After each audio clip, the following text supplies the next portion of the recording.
बिस्मिल्लाहिर्रहमानिर्रहीम। अस्सलामुअलैकुम नाज़रीन कराम, नई वीडियो में आपको खुश आमदीद कहते हैं। इमरान खान के ख़िलाफ़ फ़ैसला करवाने से पहले सारे मोरे एक साथ लॉन्च कर दिए गए हैं। उसके बारे में मैं आपको बताता हूँ। 4 दिन का खेल बाकी रह गया है, ये भी बताता हूँ। लेकिन पहले इस बद अखलाक मोरे के मुँह से क्या अल्फाज निकले हैं, पहले ज़रा आप ये सुन लें, ताकि आपको पता चले कि ये जो दूसरों को गुस्ताख और यहूदी एजेंट कहता है, ये खुद कितना नापाक इंसान है। ज़रा सुने कि ये कितनी बड़ी गुस्ताखी कर रहा है, कितनी बड़ी जुर्रत कर रहा है, ये मुलाहिजा करें। और हमारी आवाज उम्मत मुस्लिमा की आवाज है, हमारी आवाज कुरान की आवाज है, हमारी आवाज जनाब रसूलुल्लाह सल्लल्लाहु अलैहि वसल्लम और आपकी मुक़द्दस जमात सहाबे किराम रिज़वानुल्लाहि ताला अलैहिम अजमाइन की आवाज है।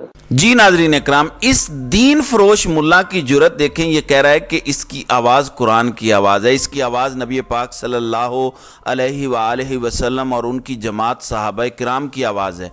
ये इस दीन फरोश मुल्ला की जुर्रत है। इसको अवाम को अकाउंटेबल करना चाहिए। इससे कम से कम सवाल तो पूछें कि तुमने दीन के लिए ऐसी कौन सी खिदमत की है आज तक। कोई एक ऐसी किताब बता दो जो तुमने लिखी है जिससे उम्मत के लिए कोई फ़ायदा हुआ हो। कोई ऐसा दर्स दिया हो जिसके बाद 2-4 लोग मुसलमान हो गए। अल्फाज देखें और अमल देखें। हर चोर, डाकू, ठग का ये दोस्त है, हर हुकूमत में ये फिट हो जाता है और ये अपने आप को किन हस्तियों से मिला रहा है और कह रहा है इसकी आवाज़, उनकी आवाज़ मेरी आवाज़ है। ये वो शख्स है जो दीन को इस्तेमाल करता है, फिर दाढ़ी भी रखी हुई है, ये अपने आप को मौलाना भी कहता है और फिर ये दीन फरोशी करता है।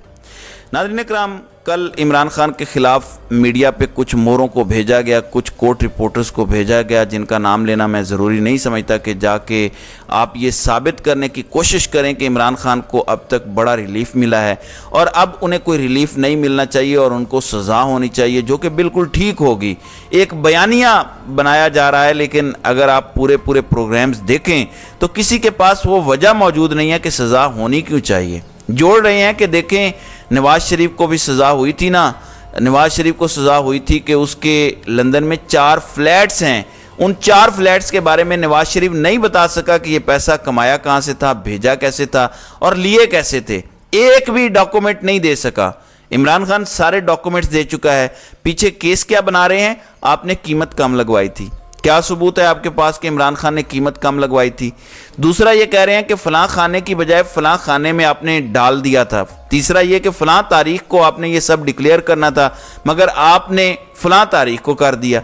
तो ये इस तरह का केस है, कोई चोरी का केस नहीं है, कोई करप्शन का केस नहीं है। ये केस बना के टेक्निकलिटी की बुनियाद पर इमरान खान को नाअहल करने की साजिश हो रही है और मुबैना तौर पर फैसला लिख के दिया जा चुका है। जो डिटेल्ड वर्डिक्ट हैं वो ऑलरेडी जज के पास पहुंच चुके हैं। उसने शॉर्ट ऑर्डर अदालत में सुनाना होगा या जारी करना होगा और डिटेल्ड वर्डिक्ट उसके बाद आ जाएगा। इमरान खान के खिलाफ तमाम केसेस का जब जायजा लिया गया, शहजाद अकबर ने याद करवा दिया कि साल के शुरू में मीटिंग हुई थी। उस मीटिंग में ये सोचा गया था कि ऐसे कौन कौन से केसेस हैं जो इमरान खान को नाअहल कर सकते हैं, जेल में डाल सकते हैं। अल कादिर केस देखा गया, बाकी चीज़ें देखी गई कि कोई केस ऐसा है जिसमें इलेक्शन से पहले हम इमरान खान को लटका सकते हैं। तो वहाँ पे जो वकला मौजूद थे उन्होंने कहा कि तोशा खाना केस एक ऐसा केस है कि इलेक्शन कमीशन को कोई ज़्यादा गवाहान भी नहीं लाने, उसमें कोई ज़्यादा सबूत भी पेश नहीं करने, उसमें फ़ैसला जल्दी करवाया जा सकता है। लेकिन वहाँ पे बकौल शहजाद अकबर ये बात भी की गई कि इसके बावजूद कि ये केस ज़्यादा गवाहान का तलबगार नहीं है, इसमें ज़्यादा देर नहीं लगेगी, लेकिन अगर सज़ा दिलवानी है तो अदलिया, इस्टेब्लिशमेंट और हर चीज़ साथ मिलेगी तब ये होगा, वरना नहीं हो सकेगा।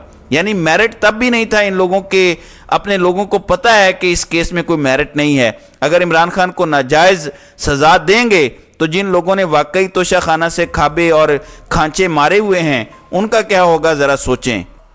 जिसने टैक्स भी अदा किया, घड़ी तक पे टैक्स अदा किया। मुझे बताएं कि कौन है, आपने भी ज़िंदगी में घड़ियाँ बेची होंगी, कभी टैक्स अदा किया घड़ियों पे?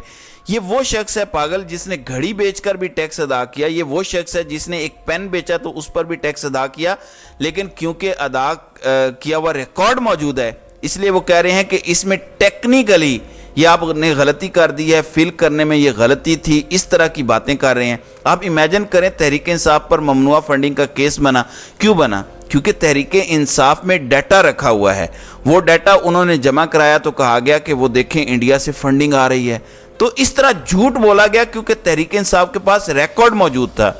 وہی کیس 4-5 سال سے پیپلز پارٹی اور نون لیگ کا پینڈنگ ہے، اب تک سکروٹنی نہیں ہو سکی کیونکہ ان کے پاس کوئی ریکارڈ موجود نہیں ہے۔ پیپلز پارٹی کے پاس اپنی فنڈنگ کا کوئی ریکارڈ نہیں ہے، نون لیگ کے پاس ان کی فنڈنگ کا کوئی ریکارڈ نہیں ہے، یعنی نہ ٹیکس دو نہ ریکارڈ رکھو تو پھر آپ اس ملک میں ٹھیک ہو۔ جو بندہ ٹیکس دے گا، جو رسیدیں رکھے گا، وہ اس طرح سے جال میں پھنسا لیا جائے گا۔ تو یہ سارا کھیل کھیلا جا رہا ہے عمران خان کو سیاسی طور پر رستے سے ہٹانے کے لیے۔ اس کے ساتھ ہی ساتھ ایک اور اپڈیٹ سنتے جائیں، پاکستان کے تمام قیمتی اثاثوں کو ایک جگہ پہ اکٹھا کر کے جو بیچنے کا کام کیا جا رہا ہے، اس کے لیے قانون سازی کی ضرورت تھی۔ پارلیمنٹ میں صرف 9 لوگ تھے جب یہ قانون پاس کیا گیا، 25 کروڑ لوگوں کی قسمت کا فیصلہ 9 لوگوں نے کر دیا۔ آپ کے سارے قیمتی اثاثے کوئی اربوں میں چلے جائیں گے، کوئی چائنیز لے کر چلے جائیں گے، کوئی ایرانی لے جائیں گے، کوئی امریکی لے جائے گا، آپ کے سارے اثاثے جا رہے ہیں۔ OGDCL بھی جائے گا، ہماری پیٹرولیم بھی جائے گا، پتہ نہیں ایئرپورٹ بھی دیں گے، کیا کیا دیں گے، ہمیں کچھ پتہ نہیں ہے، صرف اس لیے کہ عمران خان کو نہیں آنے دینا اور کچھ ڈالرز چاہیے تاکہ عوام کو نظر آئے کہ پاکستان ٹھیک چل رہا ہے۔ کاسمیٹک کام کیا جا رہا ہے۔ جب آپ اپنا سب کچھ بیچ دو گے تو بعد میں جب ضرورت پڑے گی تو کیا کرو گے؟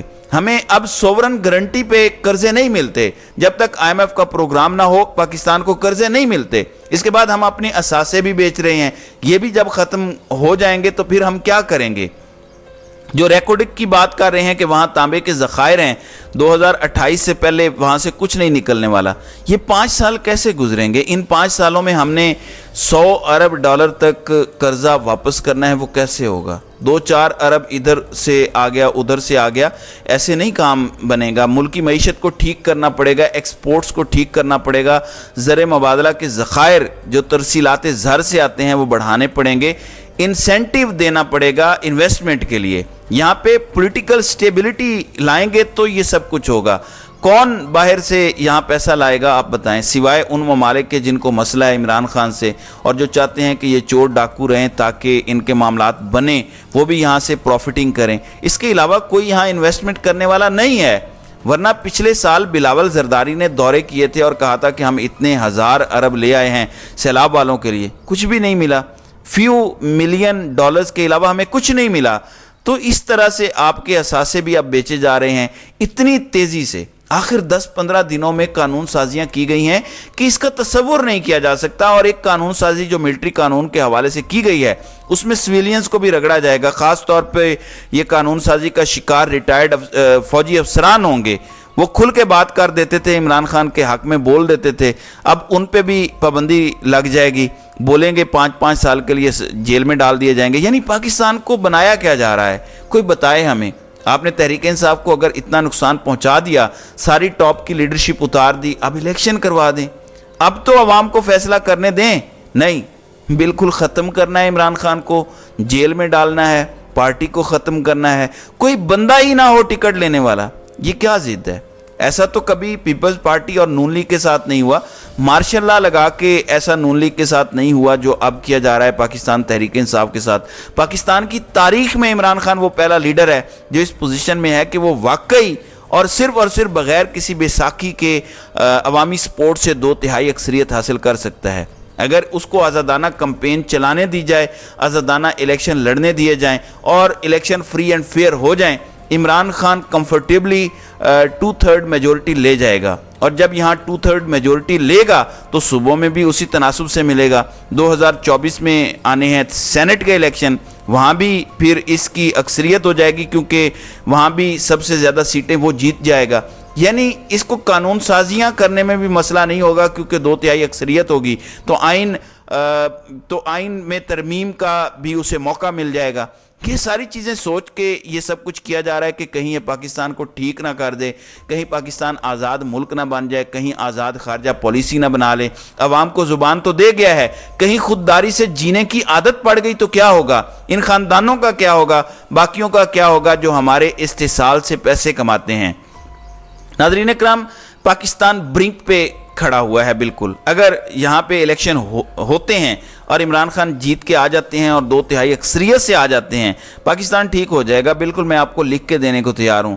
जो हमें फंडामेंटल रिफॉर्म्स की ज़रूरत है वो हो जाएंगी और पाकिस्तान ठीक हो जाएगा। रूल ऑफ लॉ भी कायम हो जाएगा, जजेस भी ठीक हो जाएंगे, यही ब्यूरोक्रेसी डिलीवर भी आपको करेगी, पुलिस भी ठीक हो जाएगी, सब कुछ ठीक हो जाएगा। सिर्फ आपको नंबर्स देने की ज़रूरत है। आज देखें जो कानून होता है ये पास करवा लेते हैं, क्यों? इनके साथ सब हैं। लेकिन इमरान खान ने कोई कानून पास करना होता था, आप बताएं कितने ड्रामे होते थे। फैटफ तक की कानून साजी में ड्रामे होते थे कि पहले नैब ख़त्म करो फिर उसके बाद हम कानून साजी करेंगे। ज़रा सोचें, इमेजिन करें।